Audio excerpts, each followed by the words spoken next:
السلام علیکم ورحمۃ اللہ وبرکاتہ۔ بسم اللہ الرحمن الرحیم۔ امام مہدی کا ظہور عن قریب ہونے والا ہے۔ مفتی ابو لبابہ منصور نے اپنی کتاب دجالیات میں حضرت دانیال علیہ السلام کی تختیوں کے حوالے سے لکھا ہے کہ یہودیوں کی ایک ریاست قائم ہوگی اور اس کے 50 سال بعد امام مہدی کا ظہور ہوگا۔ ظاہر سی بات ہے کہ 1946-47 میں اسرائیل کی بنیاد ڈالی تو گئی، لیکن 1973 میں جا کر اقوام متحدہ نے ملک کی حیثیت سے تسلیم کیا اور اس کے جھنڈے کو بھی تسلیم کیا، تو حقیقی بنیاد ملک اور ریاست کی حیثیت سے 1973 میں سمجھی جائے گی۔ اس لحاظ سے 2023 میں 50 سال پورے ہوتے ہیں، لہٰذا ممکن ہے کہ 2024 میں امام مہدی کا ظہور ہوگا۔ نیز نسائی میں جس وضوح کی نشاندہی کی گئی ہے، جس میں امام مہدی کی ایک جماعت خراسان، افغانستان و مغربی پاکستان وغیرہ سے نکل کر مشرقی علاقہ پر برسر بیکار ہوگی، تو حالیہ جو خبریں آ رہی ہیں اس کی پیش خمیاں ثابت ہو سکتی ہے۔ دجال کے خروج کے آثار۔ قابل غور بات تو یہ بھی ہے کہ کورونا کا ڈرامہ بھی 2024 میں ختم کر دیا جائے گا۔ اس پر باقاعدہ 24 نیوز والوں نے ایک لمبی ڈبیٹ کی ہے، اور ملک بھارت میں ہندو راشٹر کا آفیشیل اعلان بھی غالباً اسی سال ہوگا، اور اس سے ایک سال قبل یعنی 2023 میں ترکی پر سے پابندی بھی ہٹا لی جائے گی، جس کا واضح مطلب ہے کہ ترکی پر جنگ مسلط کر دی جائے گی، جس کے نتیجے میں قسطنطنیہ کفار کے قبضے میں جا سکتا ہے۔ اور سعودی کے بادشاہ کی وفات کی یہ روایت رہی ہے کہ عموماً وہ 90 سال کے آس پاس ہی فوت ہوتے ہیں، اور اس وقت موجودہ بادشاہ سلمان کی عمر 86 سال ہے۔ ممکن ہے کہ وہ 24-25 تک 90 سال کے آس پاس ہوں گے، اور خلافت عثمانیہ کے سقوط سے 100 سال بھی 2023 تک پورے ہو رہے ہیں۔ نیز ایک عرب عالم ہیں، شیخ صادق المغلث المرانی، انہوں نے 24 کے قریب ہی ظہور مہدی کی بات کہی ہے۔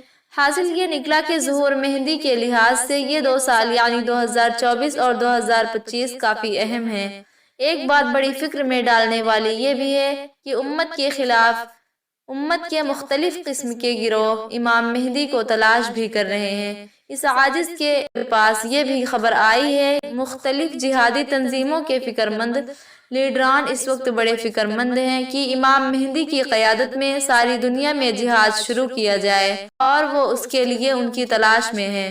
کافی دن پہلے کسی صاحب نے بتایا تھا کہ پاکستان کے پیر ذوالفقار احمد نقشبندی صاحب نے حرم میں بیٹھ کر قسم کھا کر یہ بات کہی تھی کہ امام مہدی کا ظہور 2025 میں ہوگا، اور وہ ہر سال اسی تلاش میں جاتے ہیں کہ کسی طرح انہیں پہچان سکیں۔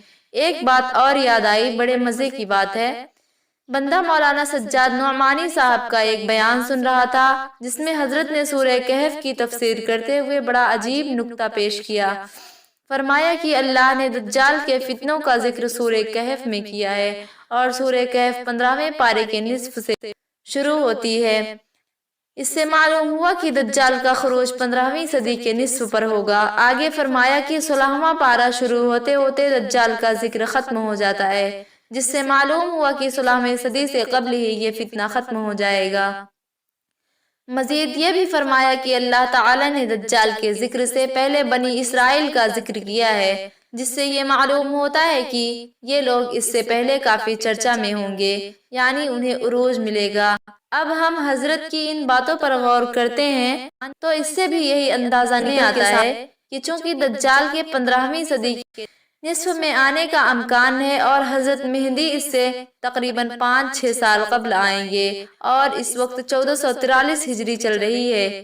5-6 سال قبل مطلب 45-46 ہجری، جو انگریزی سال کے حساب سے 2024 اور 25 بنتے ہیں۔ امام مہدی کے ظہور کے بعد بہت ممکن ہے کہ 2025 کے بعد امام مہدی کی قیادت میں تیسری عالمی اسلامی جنگ ہو۔ بہرحال آپ جس طرح بھی غور کریں گے یہی 2 سال سامنے آئیں گے۔ معلوم ہوا کہ یہ 2 سال امت مسلمہ کے لیے بڑی اہمیت کے حامل ہیں۔ اللہ تبارک و تعالی امت مسلمہ کی دجالی فتنوں اور سازشوں سے حفاظت فرمائے، آمین ثم آمین۔ پہلے سیاہ جھنڈے نکلیں گے، پھر وضوح بند ہوگی، پھر ہندوستان میں ہندوؤں کا قتل عام ہوگا، پھر ہندوستان میں دین کے بدخواہ لوگوں کا قتل عام ہوگا، جیسے گستاخ اور لعنتی قادیانی وغیرہ۔ پھر تیسری جنگ عظیم شروع ہوگی، پھر قسطنطنیہ مسلمانوں کے ہاتھوں نکل جائے گا، پھر سفیانی کا ظہور ہوگا، پھر حضرت امام مہدی علیہ السلام کا ظہور ہوگا، پھر سفیانی کا لشکر حضرت امام مہدی سے لڑنے چلے گا تو مکہ مدینہ کے درمیان مقام بیضن پر زمین میں دھسا دیا جائے گا، پھر بنو قلب کا لشکر امام مہدی کے ہاتھوں شکست کھائے گا، جس کو لوٹنے کا حکم رسول اللہ نے دیا ہے۔ پھر مشرق سے سیاہ جھنڈے عرب کی طرف طوفان بن کر اٹھیں گے، عرب کو بچانے کے لیے سارے یہودی نیوں میدان میں آئیں گے اور سیاہ جھنڈوں کے ہاتھوں بری طرح تباہ ہوگی۔ پھر حجاز مقدس کا محاصرہ توڑنے کے لیے خلیج فارس کے نزدیک سیاہ جھنڈے دجالیوں سے بڑا زبردست معرکہ لڑیں گے اور محاصرہ توڑ دیں گے۔ پھر یہ لشکر امام مہدی علیہ السلام کی بیعت کے لیے آگے بڑھے گا اور رستے میں نجد شہر ان کی طوفانی یلغار کی لپیٹ میں آ جائے گا۔ پھر یہ لشکر امام مہدی کے ہاتھ پر بیعت کرے گا، پھر یہ عربوں سے خزانہ طلب کریں گے، وہ دینے سے انکار کریں گے۔ پھر یہ سیاہ جھنڈے والوں کے ہاتھوں بری طرح قتل ہوں گے۔ ان کے قتل عام کے دوران سیاہ جھنڈے عرب کی ریت کو عربوں کے خون سے تر کر دیں گے۔ اس خوفناک قتل عام کا ذکر احادیث مبارکہ سے بھی ملتا ہے۔ یہی وجہ ہوگی کہ عرب بہت کم رہ جائیں گے۔ پھر عرب بھاگ کر مکہ اور مدینہ میں پناہ لیں گے اور اپنی جان بخشی کے لیے خزانہ دینا چاہیں گے، لیکن سیاہ جھنڈے لینے سے انکار کر دیں گے۔ پھر سیاہ جھنڈوں کی اگلی یلغار کا نشانہ مصر بنے گا، جس کا ذکر احادیث میں ملتا ہے۔ پھر ایران کی باری آئے گی، لیکن ایران اطاعت قبول کر کے جان بچائے گا۔ پھر رومی اپنے وہ لوگ جو اسلام قبول کر چکے ہوں گے واپس مانگیں گے، نہ دینے پر رومیوں کے 80 جھنڈے سیاہ جھنڈوں سے لڑنے کے لیے نکلیں گے۔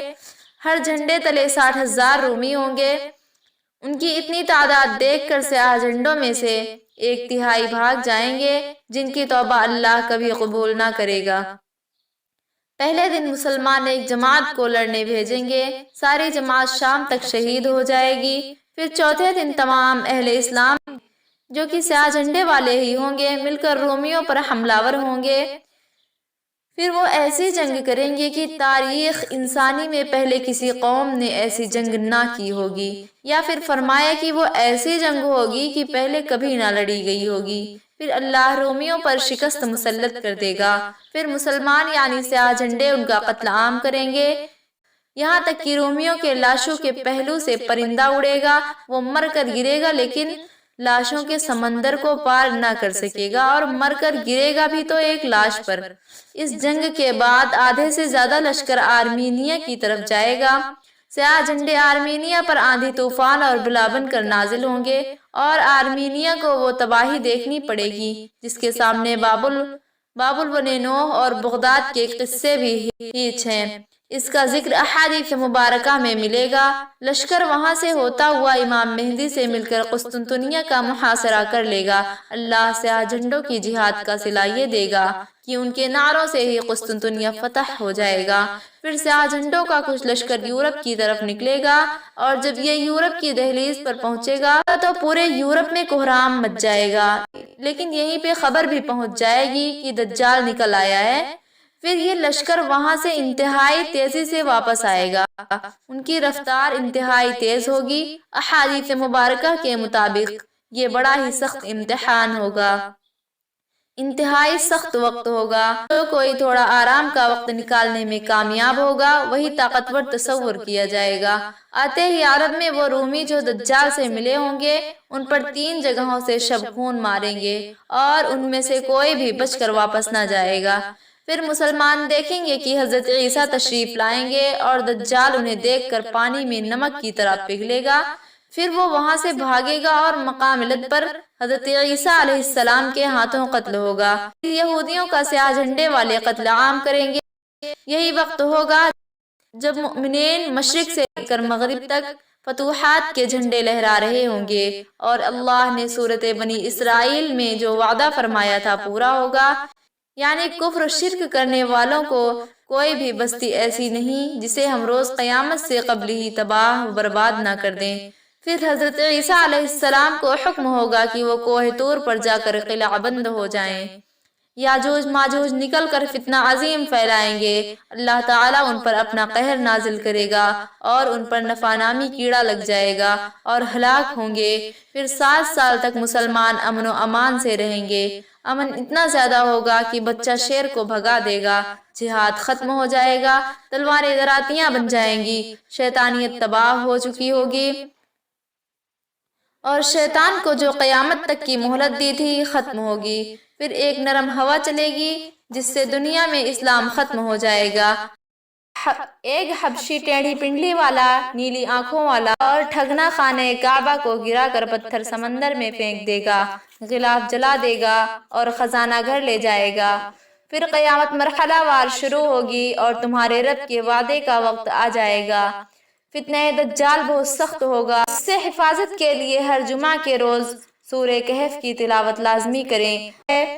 قیامت کب آ جائے کوئی پتہ نہیں، تو کیا آپ نے اس کی تیاری کر لی ہے؟ اصل علم اللہ رب العزت کے پاس، بے شک ہمیں تیاری کرنی ہے، کوشش کرنی ہے، غور و فکر کرنا ہے، خود کو نسلوں کو اس فتنے سے بچانا ہے انشاءاللہ تعالی۔